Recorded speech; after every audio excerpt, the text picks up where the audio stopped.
Урматтуу айымдар жана мырзалар, Оштуу периси 2025 сулуулар сынагы башталды.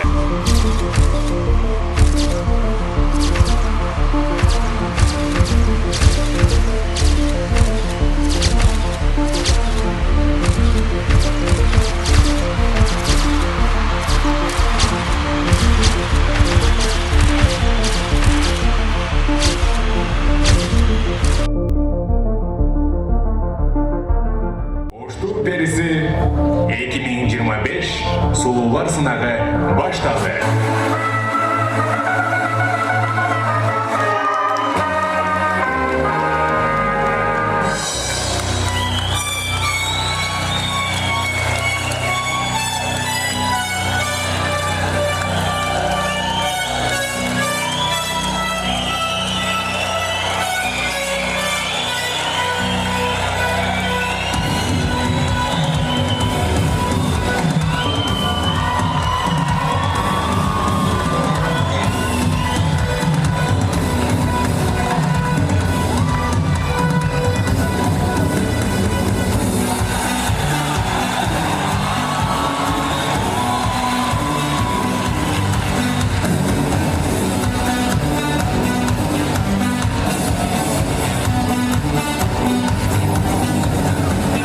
Sweet dreams are made of these.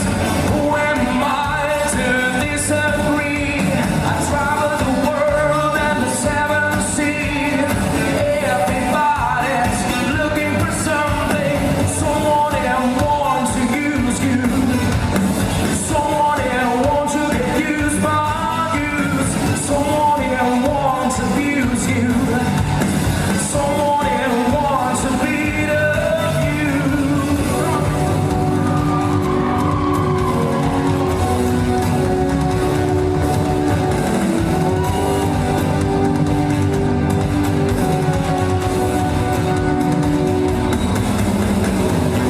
Sweet dreams are made of these.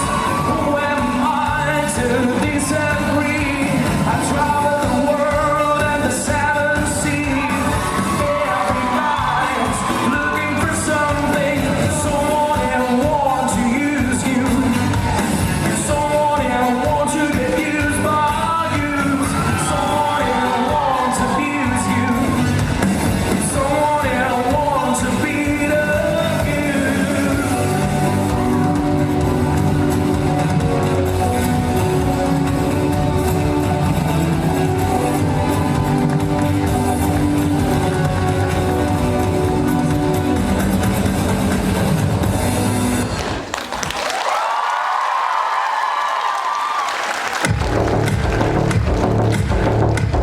Номер 1. Инновациялык маалымат технологиялар институту. Калдарбекова Назик.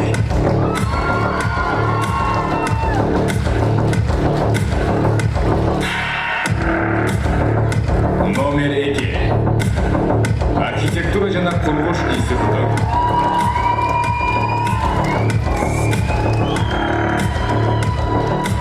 Махмуджанова Нурзада. Номер 3. Индустриалдык педагогикалык институту.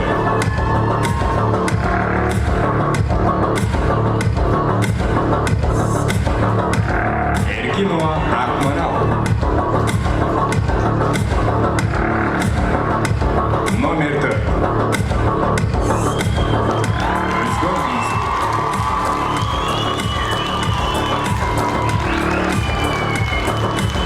Каримахунова Венера.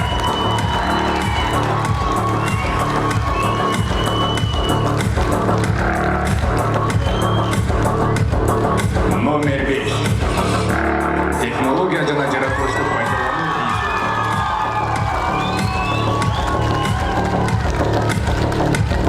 Асанбекова Жаңыл.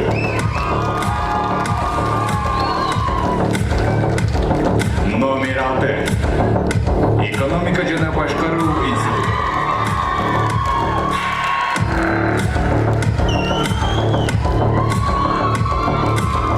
Тобокеева Асанбекова Айнери. Номер 7. Гуманитарлық технологиялық колледжі.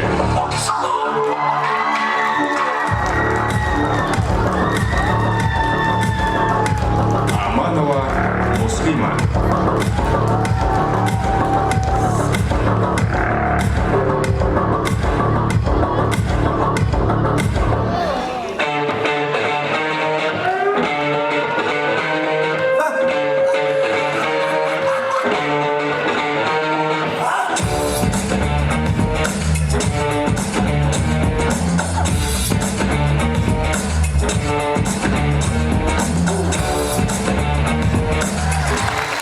Рахмат.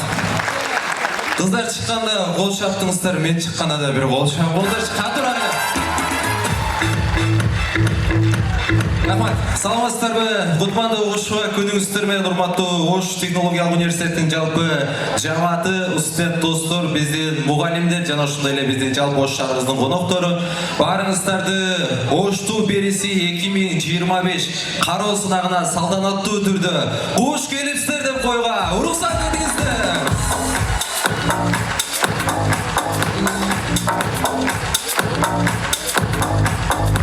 Бүгүн Оштудан мен деген ең сұлу, өзіне ишенген қыздар мына сахнаға шығып отырады.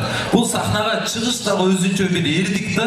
Ошондуктан биздин кызыбызга, кыздарыбызга, поддержкага, колдоого келген жалпы колдоочулар дуктан берип, демден берип жакшыраак колдоп туруңуздар бизден суранабыз.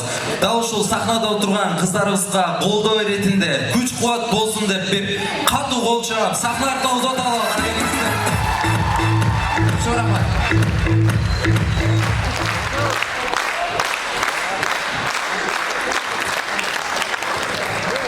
Бүгінгі қару сынабыз жалпысынан 6 турдан тұрат. Урматтуу калыстар тобу, барыңыздар кош келипсиздер. Алыңыздарға уюштурушулар жоолорду тартуулады. Ошол жоолорду карап бир катар таанышсаңыздар болот. Кайсыл конкурс канча минутадан болот, анан убакыттарындагы, минуталарындагы жакшылап тактап карап бересиздер деген биз албетте үмүттөбүз. Ал эми бүгүнкү кечебизди салтанаттуу түрдө баштадык. Мен сиздерди кийинки команда калыстар тобу менен тааныштырып өтөйүн.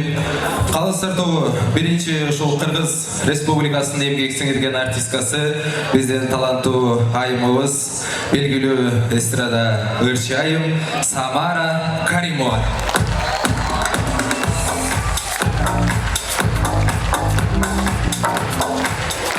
Жана Кыргыз Республикасынын ардак грамотасынын ээси, белгилүү эстрада ырчы айым Жумагүл Райымжан кызы.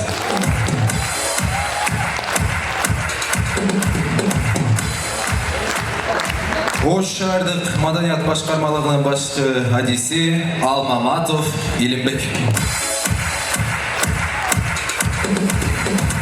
Жана Мисс 2023 кароо сынагынын жеңүүчүсү Салимжанова Дилдора айымыбыз. Жана Ош шаарында көптөгөн кыздарга таанымал айым, жеке ишкер Аширбаева Бегайым айымыбыз.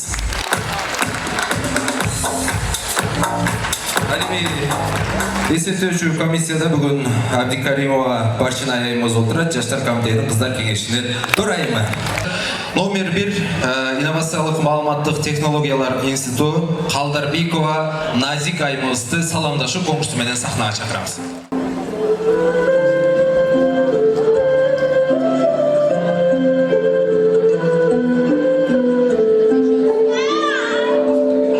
Бешиктеги энеңдин булбулусуң, эркелеген атаңдын жан гүлүсүң, аппак болгон ак нурумду көрөйүн, уядан ачасың, сен Насик кызым.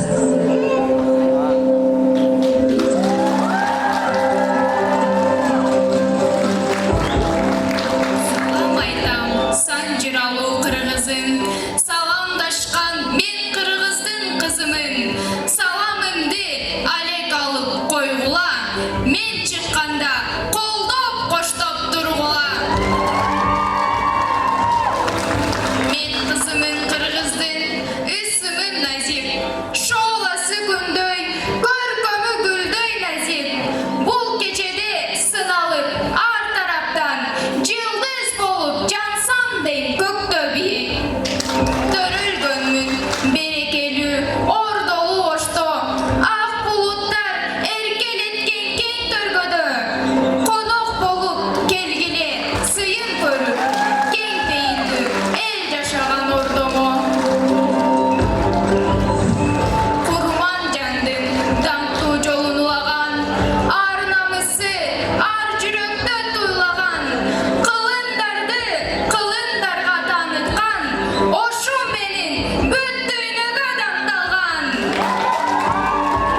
сахнаға шақырамыз. Индустриалдық педагогикалық институты номер 3 Эркинова Ахмарал айымыз.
Индустриалдық педагогикалық институт.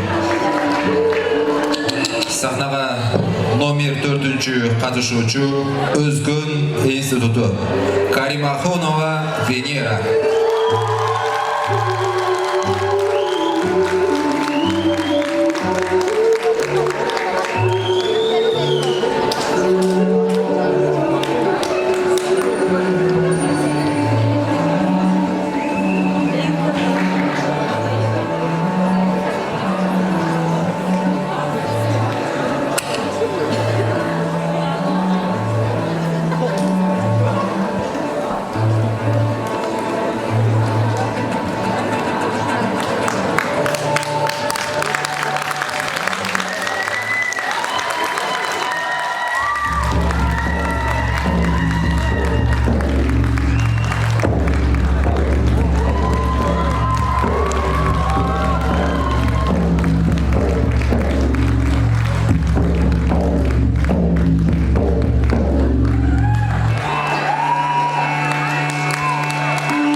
халқымдың салтын сақтап келемін.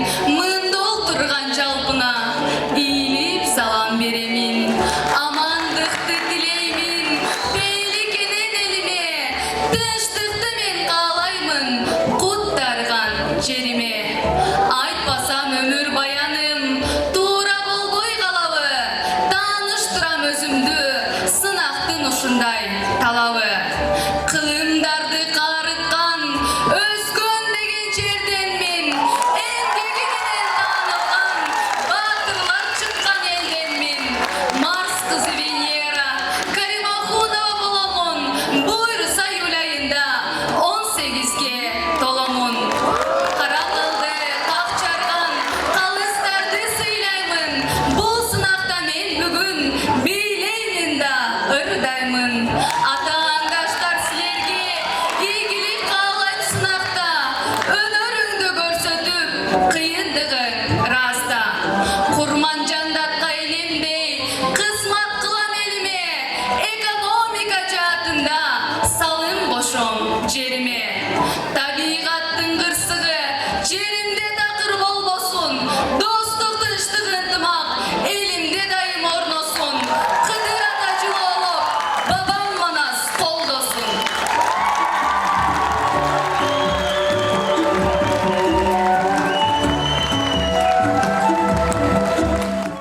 Каримахунова Венера Өзгөн институты. Сахнада номер 5-ші қатысушы технология жана жаратылышты пайдалану институты Асанбекова Жаңыл.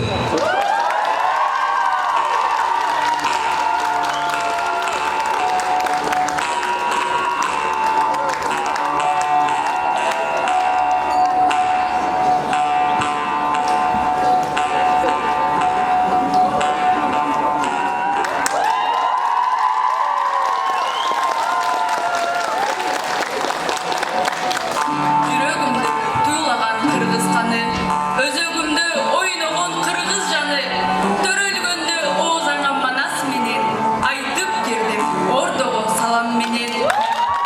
Мақтай алсақ ақын болып бір жазып, бартай алсақ төр бошотуп жылмайып, мұның бары болып қалат жөн жарыш, учурашпай кирип келсек ансайын.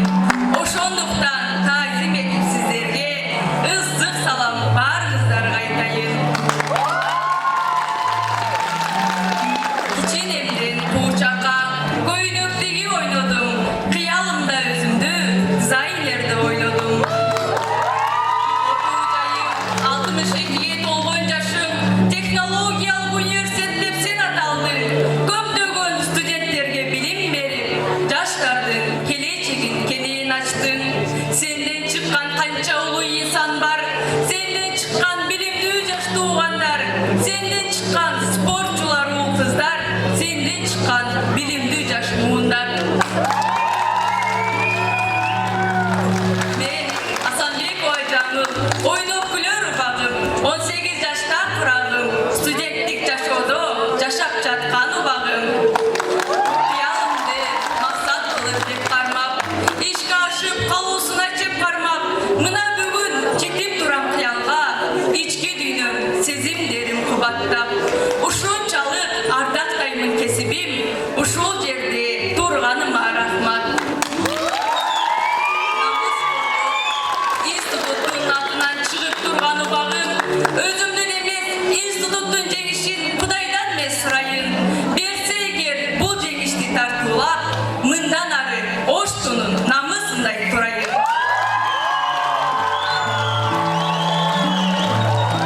Номер 5-ші қатысушы Асанбекова Жаңыл, технология жана жаратылышты пайдалану институты. Кейинги қатысушыны сахнага чакырабыз. Номер 6 экономика жана башкаруу институты Тобокеева Айбери.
жайлашкан калк экен.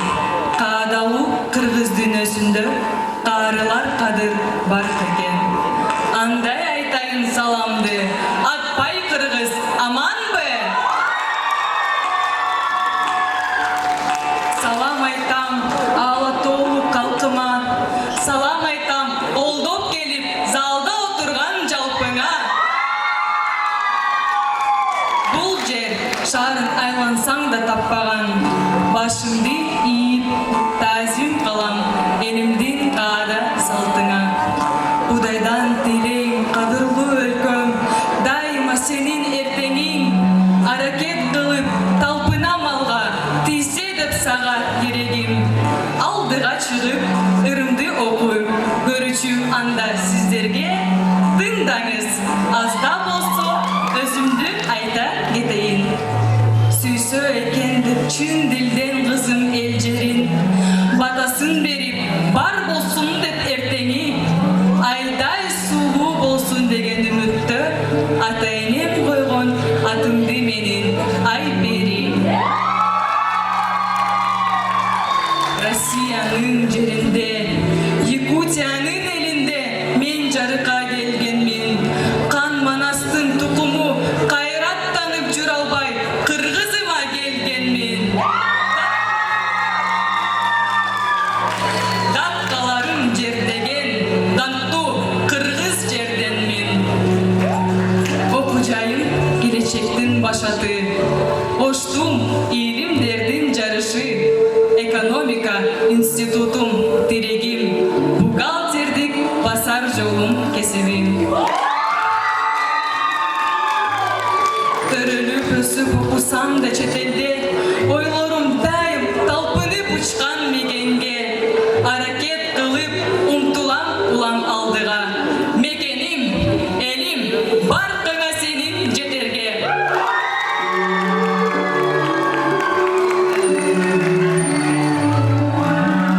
Тобокеева Айпери, экономика жана башкаруу институту, номер 6 катышуучу. Кийинки катышуучу саламдашуу конкурсун жыйынтыктайт номер 7 гуманитардык технологиялык колледжи Аманова Муслима.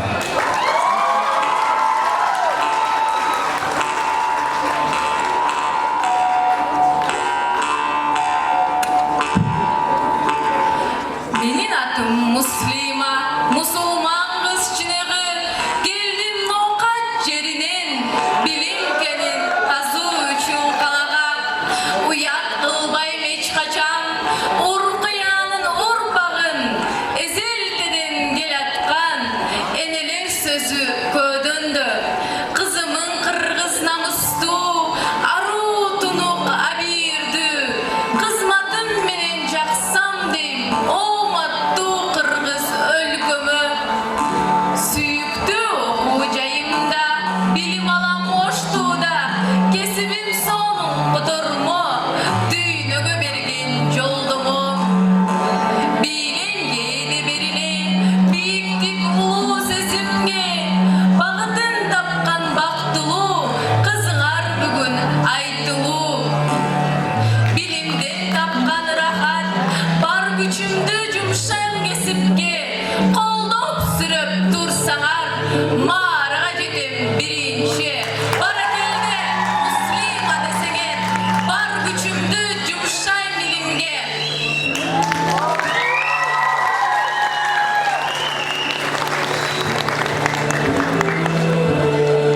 Номер 7 катышуучу Аманова Муслима, гуманитардык технология колледжи.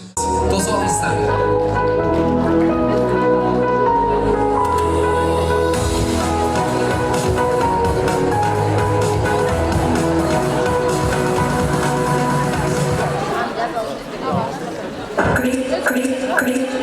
This that pretty girl launch at the steps launch. You just touched that and I would. Pretty girls don't do drama, let's be one. It'll be depending on the day. Pretty girls looking at the fence, and I'm a defend. I never let it catch no string. This that pretty girl launch. She says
be fucking hard.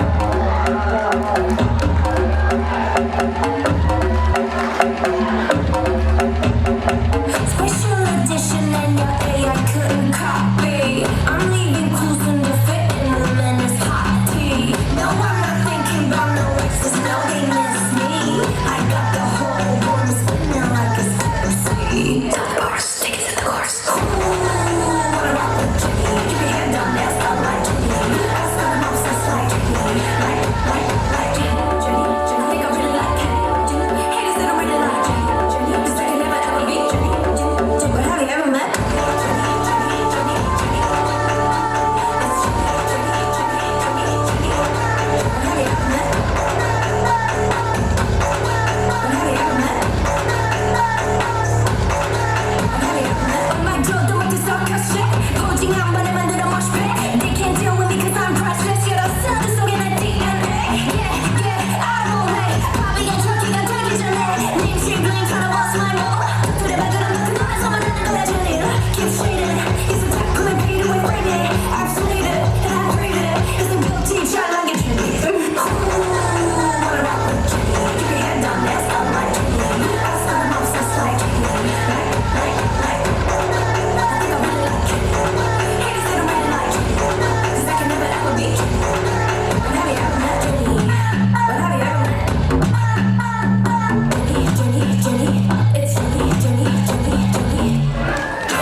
Экранга көңүл бурабыз.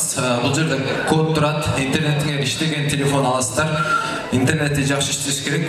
Ошол катып калган себептен дагы упайдан артта каласыздар. Тамасыңар. Жакшы.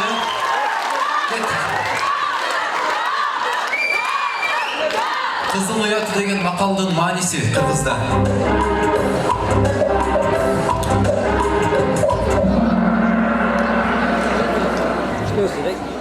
Өзүнү көргөнү. Жакшы. Өзүнүн алдыда жаңы экинчиден кийинки суроо, 5-чи суроо.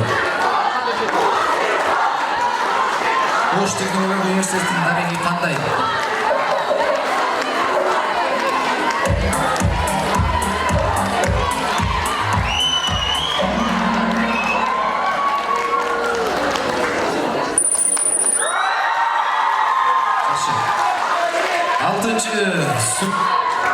Жалпысынан 21 суроо бар.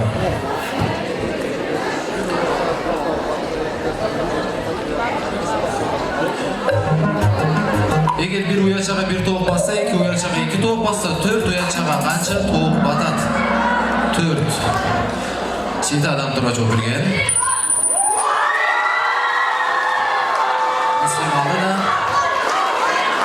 Алдыда шанс көп, та 21 суроо бүткүчөйүн алдыга жасаңыздар болот. Париж 2024 Олимпиадасында күмүш медаль алган кыргыз айымы ким? Мерим Жуманазарова 4 катышуучу туура жооп берген. Алдыда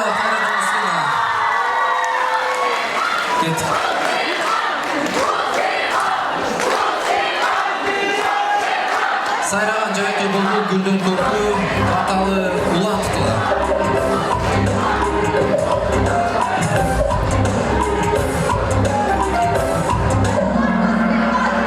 Тарфан жайнаган кыз үйдүн көркү. 6 адам туура жооп берген. Жакшы, айбери алдыга жылды. Кеттик. 9-чу суроо. Баткен областында канча район бар?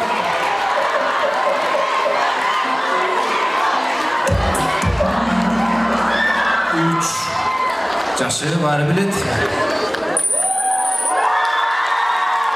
Кеттик.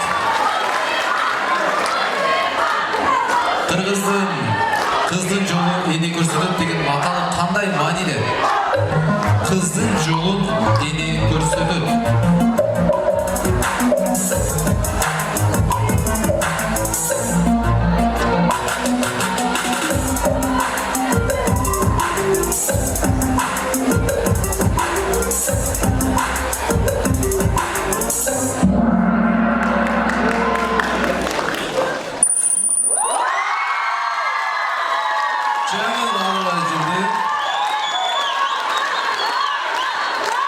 Ол бірінші сұрақ. Дөңгөлдің кимдин чыгармасы?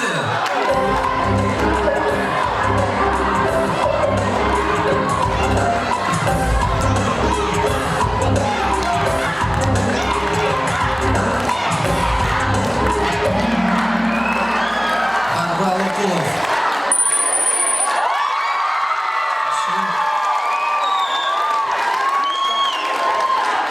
Кайсы каарман өз эли үчүн акыл, сабыр, сулуулук жана кайрат менен белгилүү.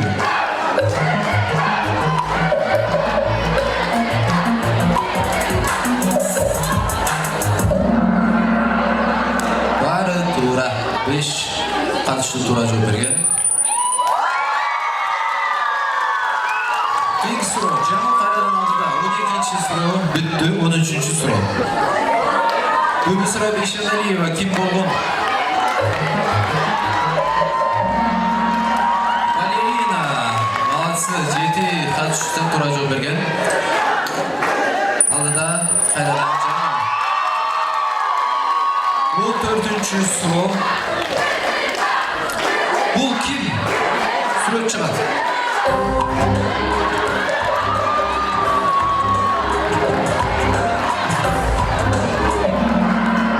Marilyn Monroe. 15. soruga жолобуз. Gucci бренди кайсы өлкөдөн чыккан? Италия. Чиенадан жооп берген, жакшы.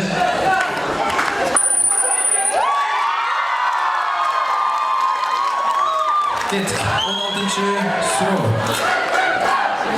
Кайсы жаныбар Кыргыздын символу болуп саналат?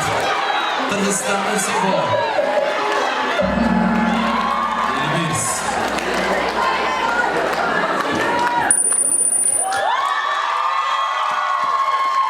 Он 7.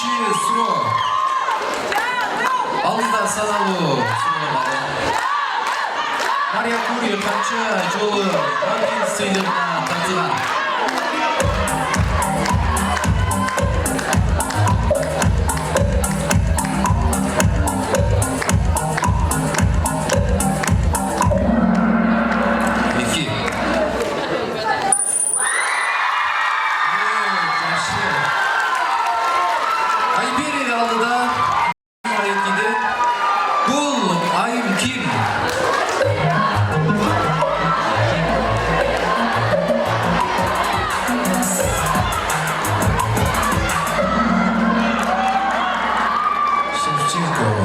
Жакшы, баары туура жооп берген. 19. суроо. Кыргыз кыздары кайсы тармактарда өзгөчө жетишкендикке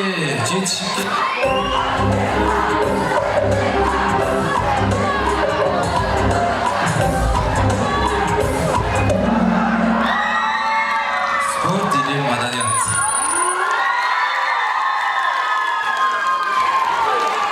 Жакшы. 20. суроо. Ош шаарынын учурдагы мэри ким? Мен оюнча баарыбыз керек. Сноз.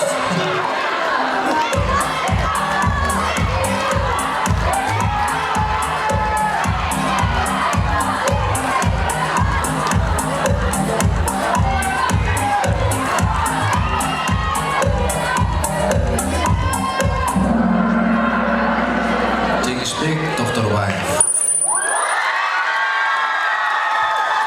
Жакшы, акыркы суроо. Ошту бериси 2024 кароосу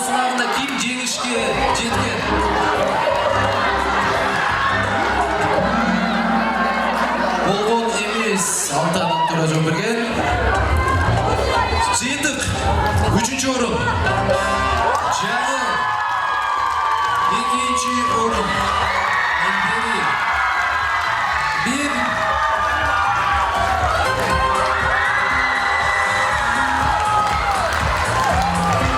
Muslima.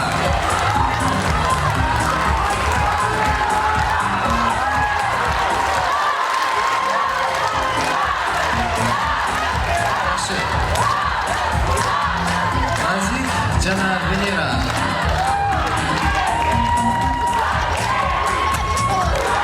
Solun Rahmat.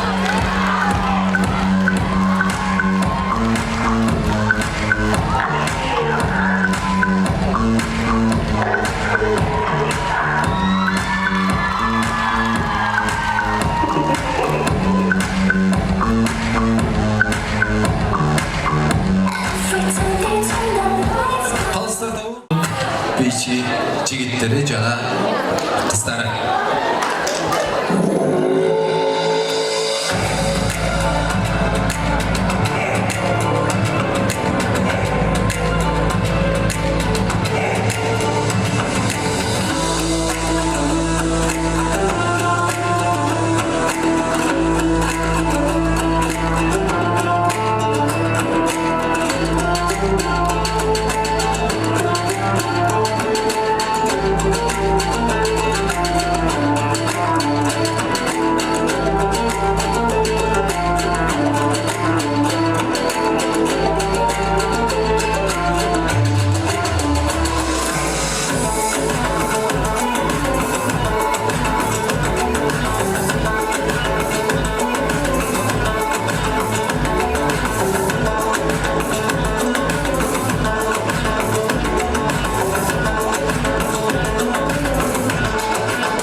Enjoy Kyrgyzstan with sturdy friends.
Номер 2 қатысушы Махмудшанова Нурзада, архитектура жана курулуш институту.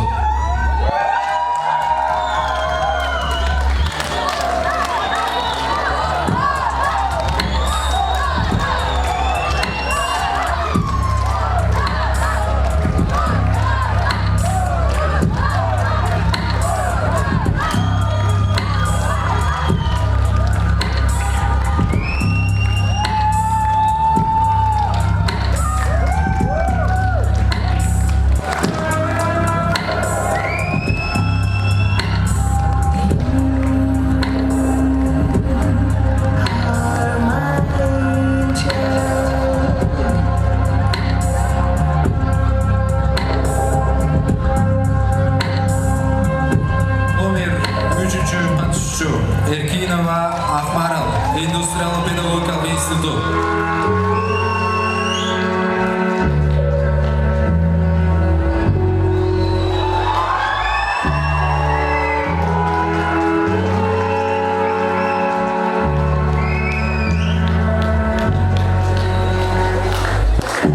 If you dance, I'll dance. And if you don't, I'll dance anyway. Give peace a chance. Let the fear you have fall away.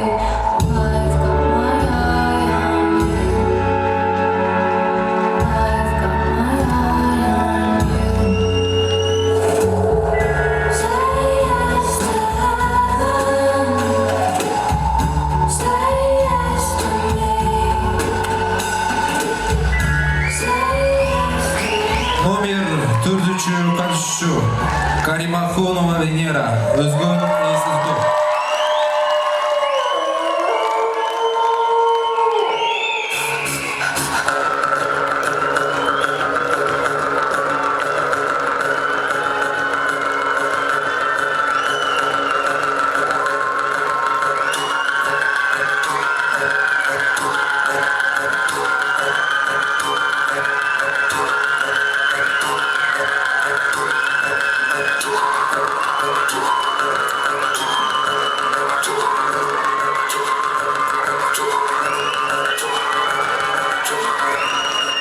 Номер 5 қатысушы Асанбекова Жеңіл, технология және жаратылышты пайдалану институты.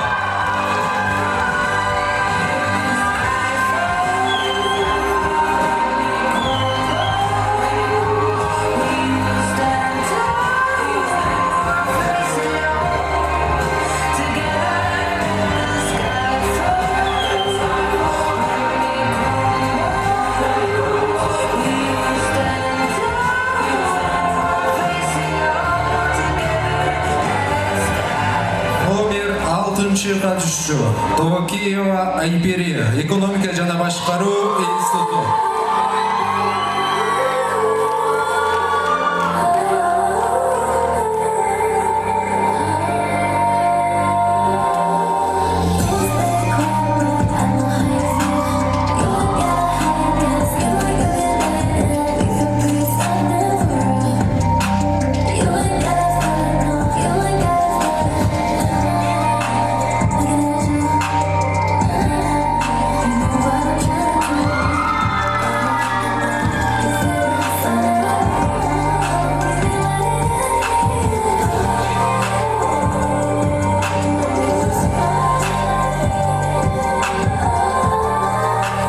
Номер 7 қатысушы Аманова Муслима, гуманитарлық технологиялық колледж.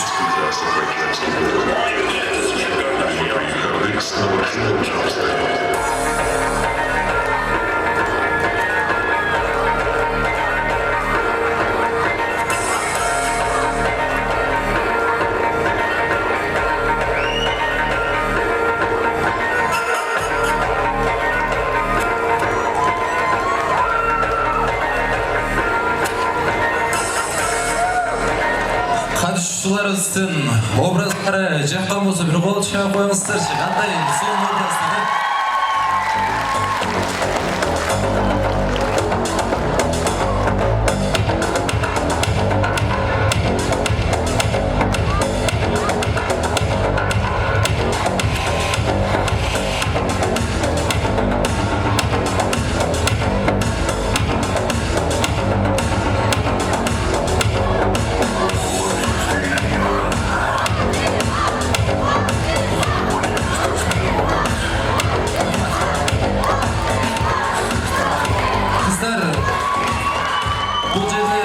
тұрған киімдері, образдары, мысалы, әрбір қыз өзінің образдарын өзінің қолыменен жасаған. Бұға қанша менет кеткен, қанша уақыт кеткен.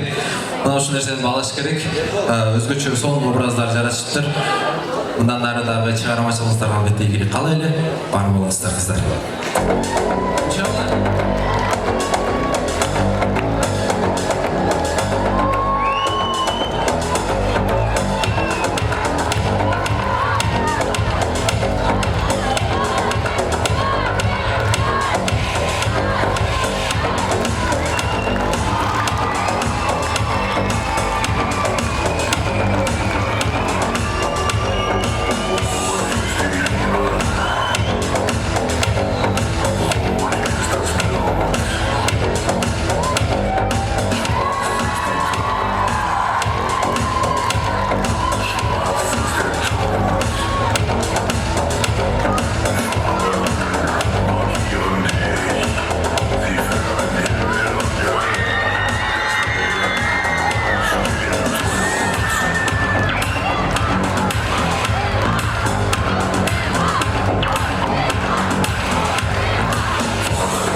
чакырамыз. Калдарбекова Назик кызыбыз инновациялык маалыматтык технологиялар институты. Номер 1 катышуучу.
Сахнаға шақырамыз номер 2 қатысушы Ахматжанова Нурзада архитектура жана курулуш институты.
регламент уақытты сақтайды.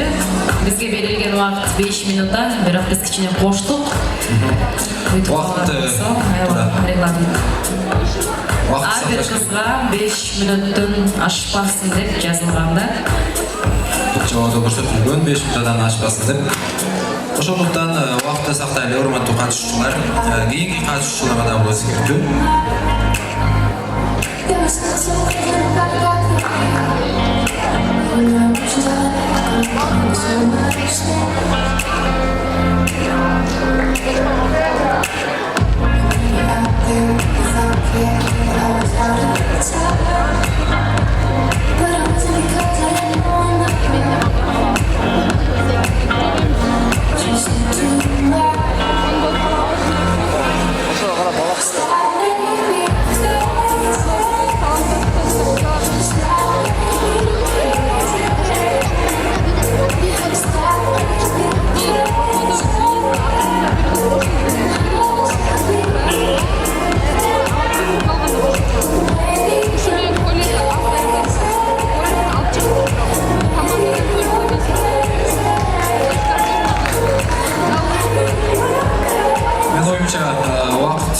Бүттө регламенттен аштыңыздар. Номер 2-чи катышуучу Махмутжанова Нурзанайымыз, архитектура жана курулуш институту.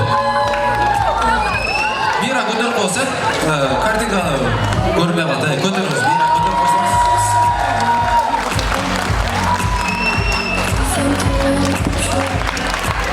Жардамчылар бизге берип жиберсе, Бул картинканы сизге алып барып берет. Жаныңызга сөз.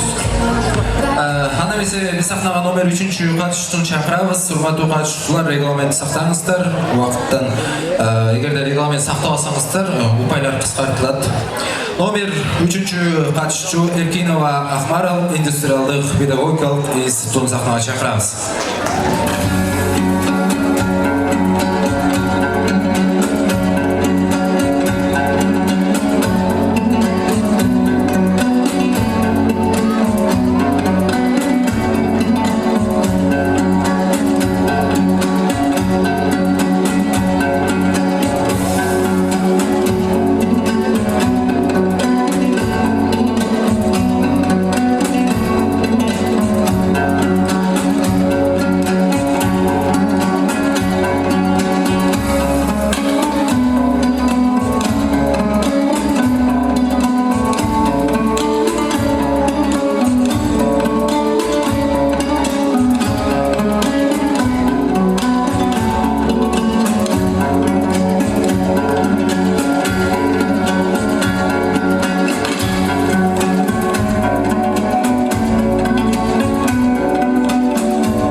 катышчу. Аны эмесе сахнада Карима Ахунова Венера кызыбыз, номер 4 катышчу Өзгөн институт.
Номер 4 катышчу Карима Ахунова Венера кызыбыз болду, Өзгөн институт. Сахнага чакырабыз номер 5 катышуучу Асанбекова Жамыл, технология жана жаратылышты пайдалануу институту.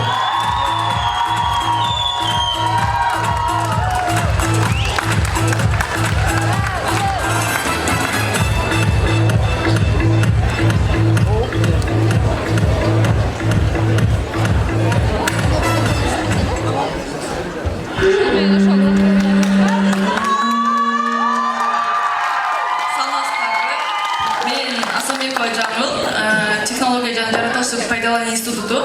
Азыр сиздерге вечерний конектин образын көрсөтүп берем.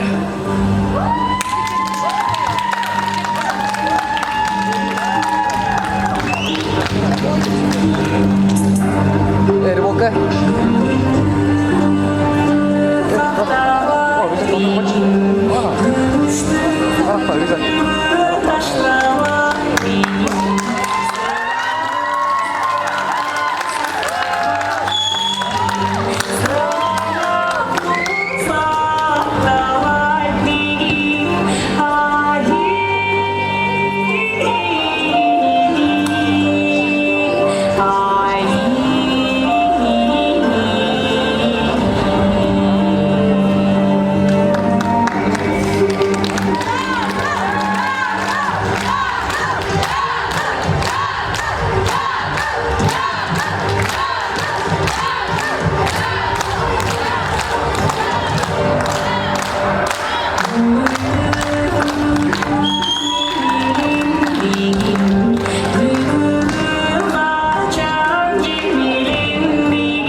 жаңыл технология жана жаратылышты пайдалануу институту. Аны эмесе сахнага номер 6 катышуучу чакырабыз. Киева Айпери экономика жана башкаруу институту.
Номер 6 дайыр болгон болсо номер 6 катышуучулар чакырабыз. Киева Айпери экономика жана башкаруу институту.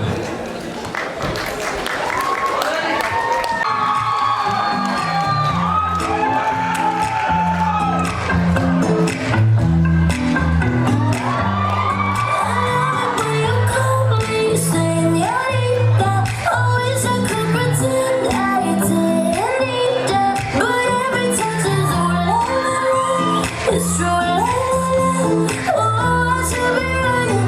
Oh, you keep me coming for you. Let it matter. There was half in summer rain, sweat dripping off me. Before I even knew her name, la la la.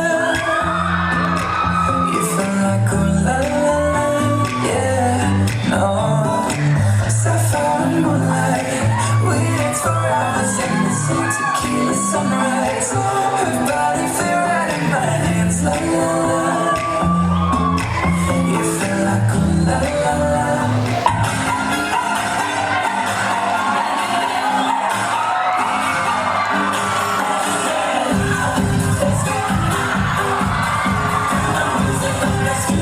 Come on, people, let's go now. Let's go now.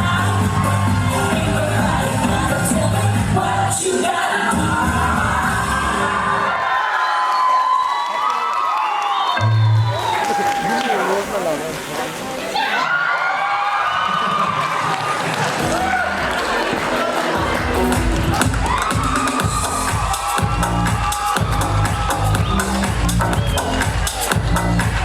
Азыр эми акыркы бул жыйынтыктоочу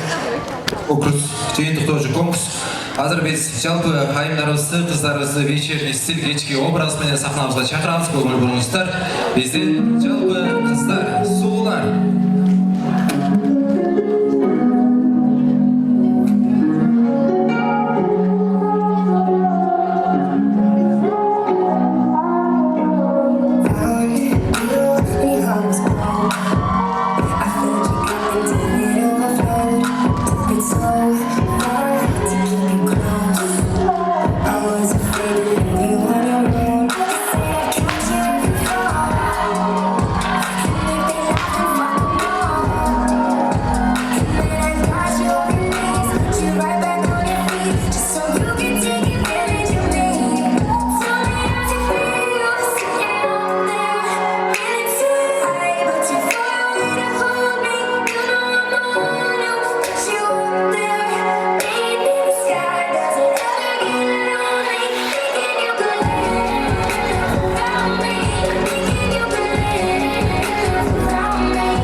тобу командасындагы жалпылай сахнага чакырабыз. Самара Каримова, Жумагүл Райымжан кызы, жана Алмаматов Илим, Салижанова Тилдор, Ашибаева Бикайым. Барсинай кыз кошо.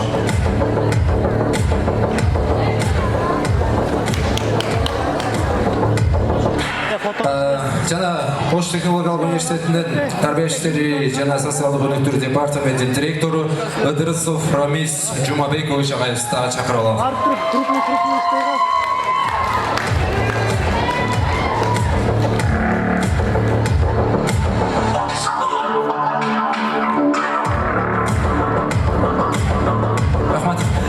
Анамесе буюрса жыйынтык чыкты, калыстар тобу сонун жыйынтык чыгарды деген үмүттөбүз. Алгач агай сизге сөз берели, келиңиз. Урматтуу студент достор, урматтуу профессордук окутуучулук жамаат, урматтуу коноктор, урматтуу ата-энелер, урматтуу сахнабыздын ажары болгон сулуулар, кыздар. Бүгүн дагы окуу жайыбызда бир алтын тамга менен жазылган иш-чаралардын бири болду десем жаңылышпайм. Анткени жылда салтка айланган Оштунун перисин аныктап, быйыл 2025 жылдын сулуусун аныктап, бүгүн аныктап аткан убагыбыз. Бүгүнкү күнүңүздөр менен, бүгүнкү кубанычтуу майрамыңыздар менен жеке өзүмдүн атымдан, университетибиздин ректору профессор Жамболот Жанышевдин атынан кызык куттуктап кетүүгө уруксат этиңиздер. Барыңыздар билесиздер, биздин окуу жай технологиялык багыттагы адистерди даярдаганына карабастан, бул маданий иш-чаралар студенттердин коомдук турмушу, жашоосу дайыма бирге кетет. Университетте билесиздер, 3 илтик бирдей жүрөт: илим, билим, студенттерге илим изилдөө, анан тарбиялык иштер. Мына бүгүн ушул 3-чү илтикти жасап атабыз. Бүгүн сулуулар абдан жакшы даярдык менен келген, уюштуруу комитети, университетибиздин жаштар иштери боюнча комитети жакшы даярдык жасашкан. Чынын айтыш керек, кечээ күнү Бишкек шаарында Ала тоо жазуу фестивалында дагы биз командабыз менен барып, университетти жалпы Кыргызстан боюнча 75 окуу жайдын ичинен Ошту деген окуу жай бар экен, дагы бул жолу даңазалап далилдеп келе алдык. Мына бүгүн дагы ошол команда сиздерге келип ушул алдыңыздарга ырдап билип беришти. Мен ойлойм, биздин ушундай сулуу кыздар, ушундай сулуу ажарлуу перилер дайыма бар, биздин университет бар. Университет жашай бермекчи. Анда калыстар тобу, урматтуу сиздерге терең ыраазычылык билдирем. Мына бүгүн сиздерге эч ким давление кылган жок, эч ким киришкен жок. Мен дагы сиздерден сураганым жок. Бизге татыктуусун калыстыкты как жарып, караңгыдан жол таап, үзүлгөндү улап, чачылганды жыйнап, мыктысын таап бергиле деп мен башында сурандым. Анткени эртең май айында, июнь айында Ош шаардык жаштар иштери боюнча комитети Сулайман тоонун перисин тандайт. Ошондо мыктысы Оштунун намысын коргош керек. Ошон үчүн мен ойлойм, бүгүн мыктысын тандап бериш болуш керек. Баарыңарга ийгилик, уюштуруучуларга, калыстарга ыраазычылык билдирем. Рахмат сиздерге.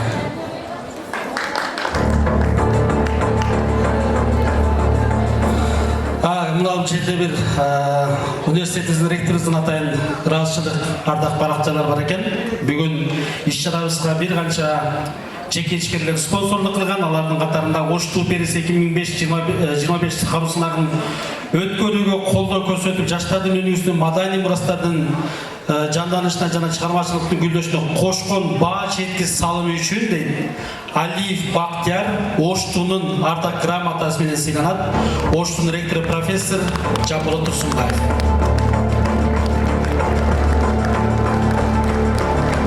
Биз эми спонсор жаштардан колдоп келет. Алиев Бактияр агайыбызга бир кол чая коюңуздар. Ардак грамота менен сыйланат. Коркунучтуу болуп кетти го.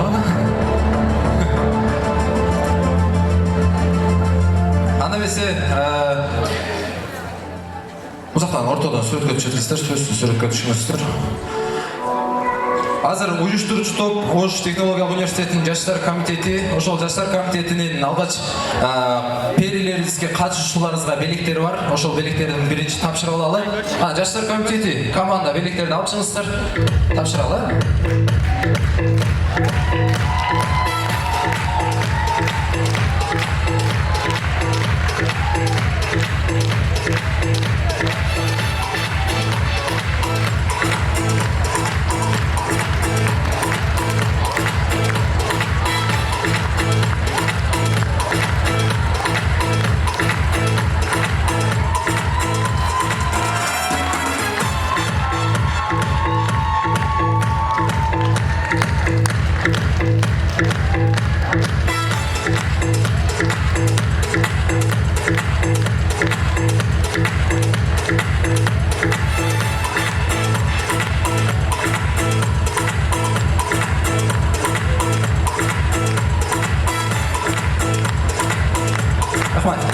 Анда қалыстар тобынан Самара Каримова, келіңіздер, жалпы қалыстар тобы терең рас білдіресіз. Самара сіз сөйлеп қойсы, қалыстар тобынан келіңіз. Чоң рахмат, саламатсыздар бүгінгі ушул коттоо залда отурган жалпы коноктор, студенттер, урматтуу ардактуу мугалимдер, Ош шаарынын жашоочулар жана коноктору. Бүгүн Ош шаарыбызда бир өзгөчө чоң сулуулук дүйнөнү сактайт демекчи бир сулуулук майрамы болот десем жаңылышпаймын. Ошту бир эле Ошто эмес, республикалык керек болсо эл аралык деңгээлдеги эң мыкты алдыңкы окуу жайлардын бири. Биз Оштунун жалпы мугалимдери менен студенттер менен сыймыктанабыз. Ал эми бүгүнкү конкурска келсек, биз бул кыздардын бирөөсүн дагы тааныбайбыз. Калыстар тобу дагы келип, бул жакта таанышып, сүйлөшүп, татыктуу баалаганга аракет кылдык. Элден өткөн калыс жок. Өзүңүздөр баарыңыздар карап турдуңуздар. Сөздөрүнү сахнага чыкканы, өздөрүнүн үнүнүн тонуна карап, дикциясына карап, талантына, акылына, билимине, турпатына, ушундай төрт тарабына карап баа бердик десем жаңылышпаймын. Бирок Оштуга мен ушунчалык баа берип отурдум. Кыздардын бардыгы сулуу экен, баары чындыгында мисс бир эле Ош эмес, Кыргызстан сулуулар экен, бир кол чапкылып. Азаматсыңарыңыздар. Бардыгы ушул алтын тажы, бриллиант тажыга татыктуу экен. Ал эми конкурс деген конкурс, ошол бардык тараптан карап, буюрса жакшы жыйынтыкты чыгардык. Мындан кийин кыздардын келечегине ийгилик, Кудайым буюрса жакында мындан чоң тур болуп жатат дейт. Мына ошол турда дагы сиздердин Оштунун ушул сулуу ажарлуу кызы гран-прини утуп, ошондо дагы сүйүнүп калыңыздар демекчимин. Браво, бар болуңуздар. Азыр Оштунун жаштар комитетинин төрагасы биздин Элтурган деген жигитибиз бар. Сүйлөп койсун, уруксат бериңиздер, андан кийин биз номинацияды тапшырабыз. Саламатсыздарбы, урматтуу сүйүктүү студент достор, урматтуу ага эжекелер, калыстар тобу. Биринчиден жалпыңыздарды терең ыраазычылык билдирем. Алтындай убактыңыздарды бөлүп, ушул биздин иш-чарабызга келип колдоо бергениңиздерге биринчи жалпы бээрлерди куттуктайм. Бул кыздар менен 15 күндөн бери даярдыкта болдук. Бир туугандай карындаштар менен болуп калды булар. Аябагандай сонун деңгээлде уюштурдук деп ойлойм. Эгерде жалпы жаштар комитетинин командасы бир аз иш-чарада ката иштерди кылып койсок, же болбосо сиздердин бир көңүлүңүздөргө тийип болсо, башын ийип тазим этип кечирим сурайм сиздерден. Ошол учурдан пайдаланып бизге ушул иш-чарабызга демөөрчү болгон жалпы инсандарга терең ыраазычылык билдирем. Оштунун жетекчилигине биздин эжекебиз Нургоз Кадырбековна жана ошондой эле бизди сыйлап урматтап келген Самара Каримова эжекебизге да терең ыраазычылык билдирем. Бизди дайым колдогонда Али Бактияр агайыбыз жана ошондой эле Анара деген эжекебиз Бишкектен колдоп билдирет. Жана биздин жаштар комитетинин мындай бүтүрүүчүлөрү бул жакта коноктордо биздин агаларыбыз отурат, эжелерибиз отурат, сиздер дагы кош келипсиздер. Булар дагы биздин иш-чарабызга демөөрчү болуп, ар бир демөөрчүгө, бул жакта турган демөөрчүлөргө дагы терең ыраазычылык билдирем. Учурдан пайдаланып калыстар тобуна дагы биздин белектер бар эле. Уруксат берсеңиздер, калыстар тобуна дагы белектер берип койсок.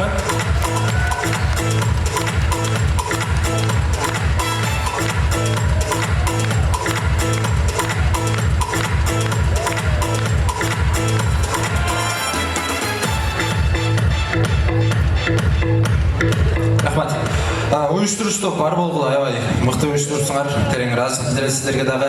Анда эмесе биз жеңүүчүлөрдү аныктап бир катар тапшырабыз. Азыр диплом. Бул Муса Мырзабаязович Жадышев атындагы Ош технологиялык университетинин институттар аралык уюштурулган Ошту бериси 2025 кароо сынагында Instagram жылдызы наамы менен сыйланат. Тобокеева Айпири.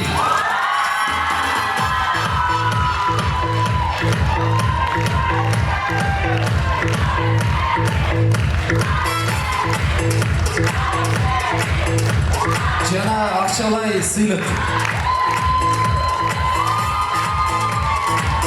Ошту бериси 2025 кароо сынагында Ажарлуу Пери наамы менен Эркинова Акмарал сыйланат.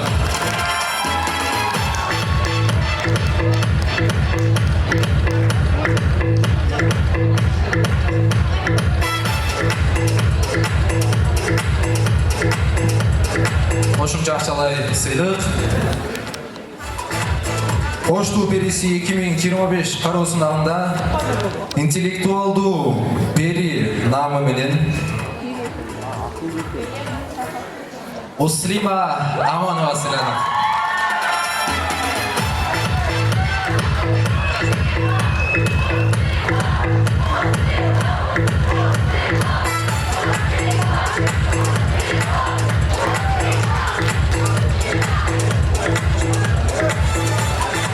Ошту бериси 2025 кароо сынагында таланттуу Пери наамы менен Махмутжанова Нурсада сыйланат. Жана акчалай белек. Урматтуу коллегалар, студенттер мен мына Нурзадага Оштунун таланттуу периси деген номинацияны бекер бердирип атканыбыз себеби бул кыз буквально кече кошулду командага. Бир күн гана репетицияга. Ошон үчүн ушул кызды баа бир күндө ушунча даярдык чыкты деп, менин мээнетин баалап коелу дедик.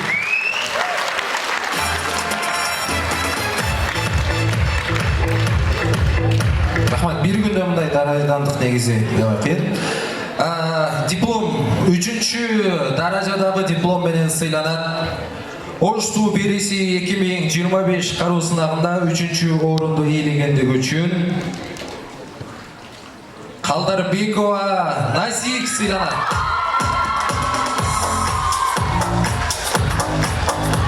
Жана 8000 сом акчалай приз.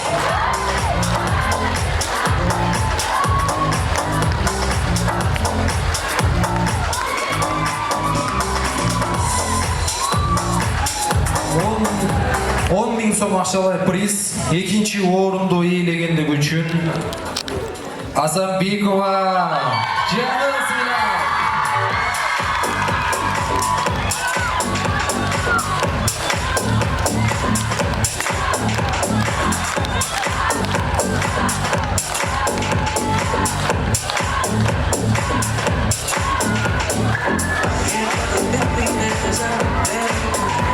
Рахмат. Ким алды деп ойлойсуңар?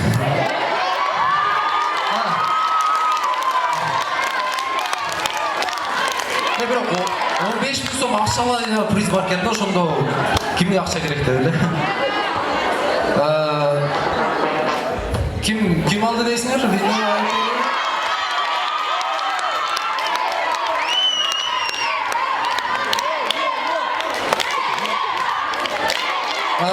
Ошту бериси 2025 кароо сынагында биринчи орунду ээлегендиги үчүн жана 15 000 сом акчалай приз менен кошумча белектер менен Каримахунова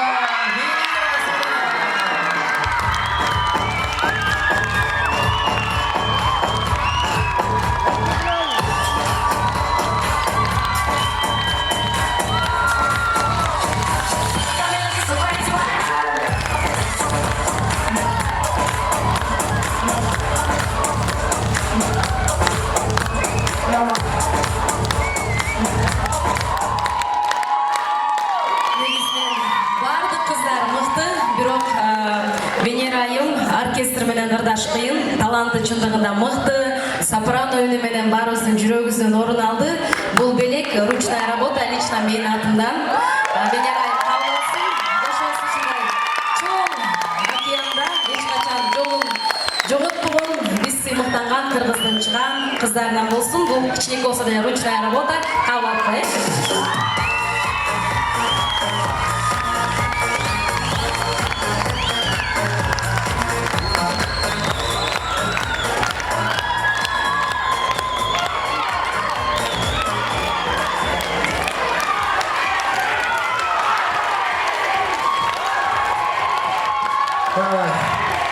Экономика чында кустай калып кетесиңер, ушундай өзү.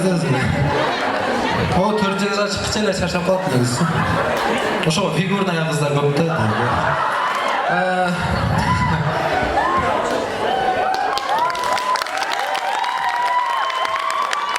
20 000 сом акчалай приз. Алды же, мен жого түрүнө коркотпойм.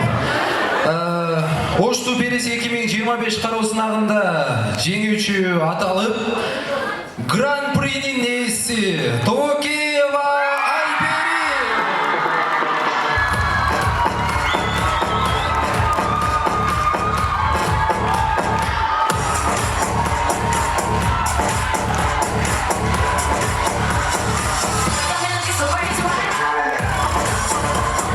Корона Мисс 2023 кароосунун жеңүүчүсү Салижанова Дилдора тапшырат.